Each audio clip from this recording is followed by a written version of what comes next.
when you get upset because he hadn't moved, you finally reach a place where God probably wants you at. I call it being real. Real with your issues. Real with what's going on. Because sometimes in being real, you get what I call the true answer.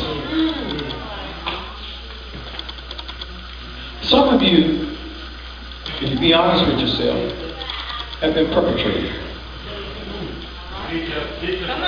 What's perpetrated, brother? Faking it. We call it faking the faith. All right.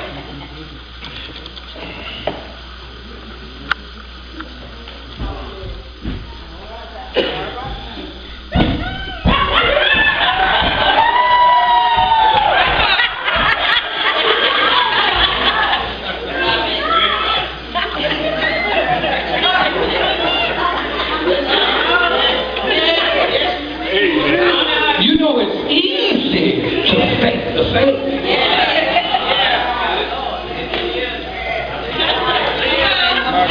Somebody lock the doors.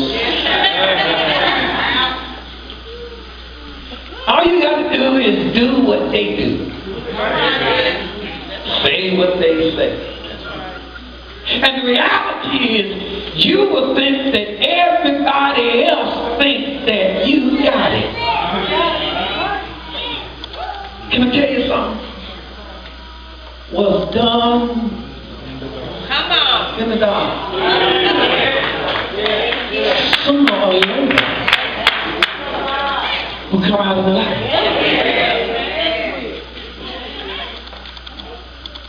You can't keep perpetrating your salvation with your grave clothes on.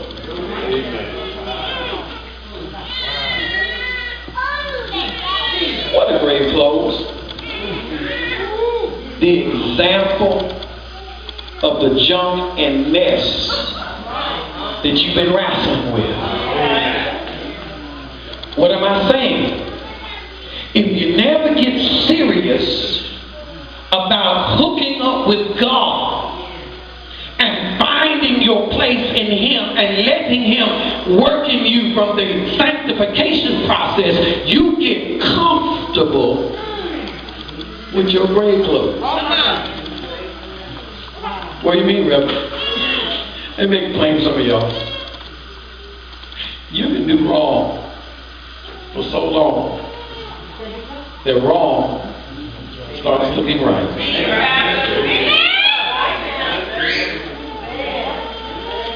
You can lie to yourself so long till you start believing your own lie.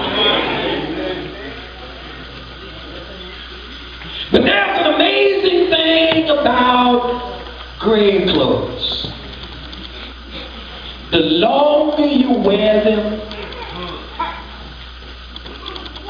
the more the smell starts to penetrate. Amen. And make it plain, I'm going home.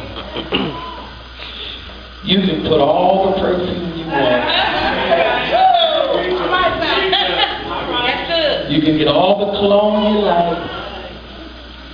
What do you mean, Reverend? You can dress the part. You can put on the suit. You can get the hair done, nails straight. You can walk in with the right hat.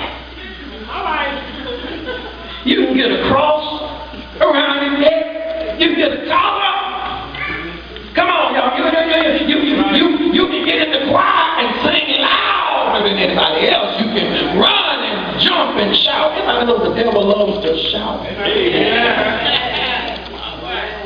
You can do all of that so-called stuff, but after a while, the stench. What do you mean the stench, Reverend? After a while, your lives catch up with you.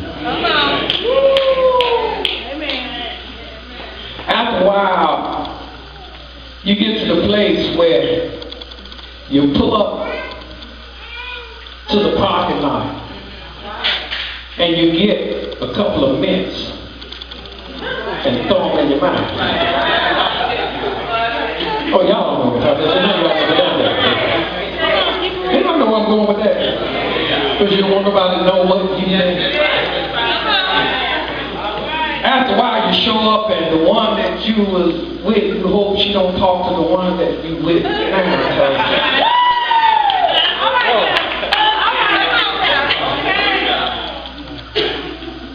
After a while, you'll be trying to turn your jacket inside out because the smell,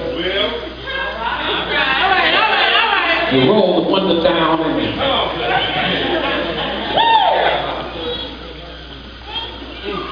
the aroma of sin begins to rise up. And you wonder why when people look at you, you are hollering, you are screaming, you are upset. Because in the meeting, you got angry because you forgot that the issue you're dealing with is not them. It's the other one. And people say, did she say that?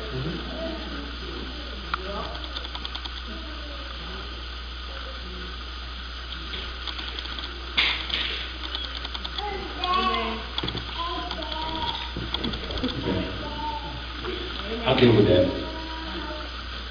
I'm a patriot. That's family. You look up and it starts to rise. But watch this. You don't see it. But everybody else starts to see it. And you're walking around like it's all right, but you don't recognize they see it. It's kind of like having something on you that everybody sees that you don't see. And you wonder, what are they looking at?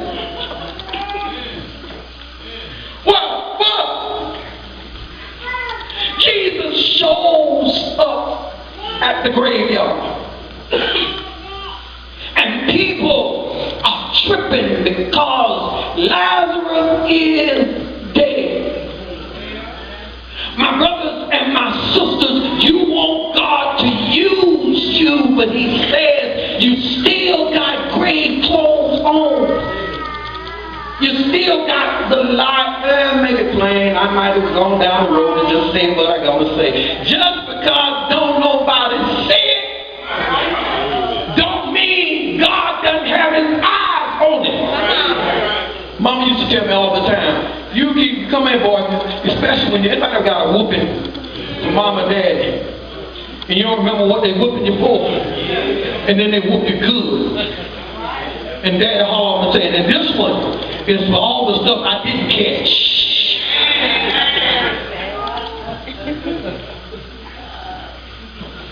You think that you got away.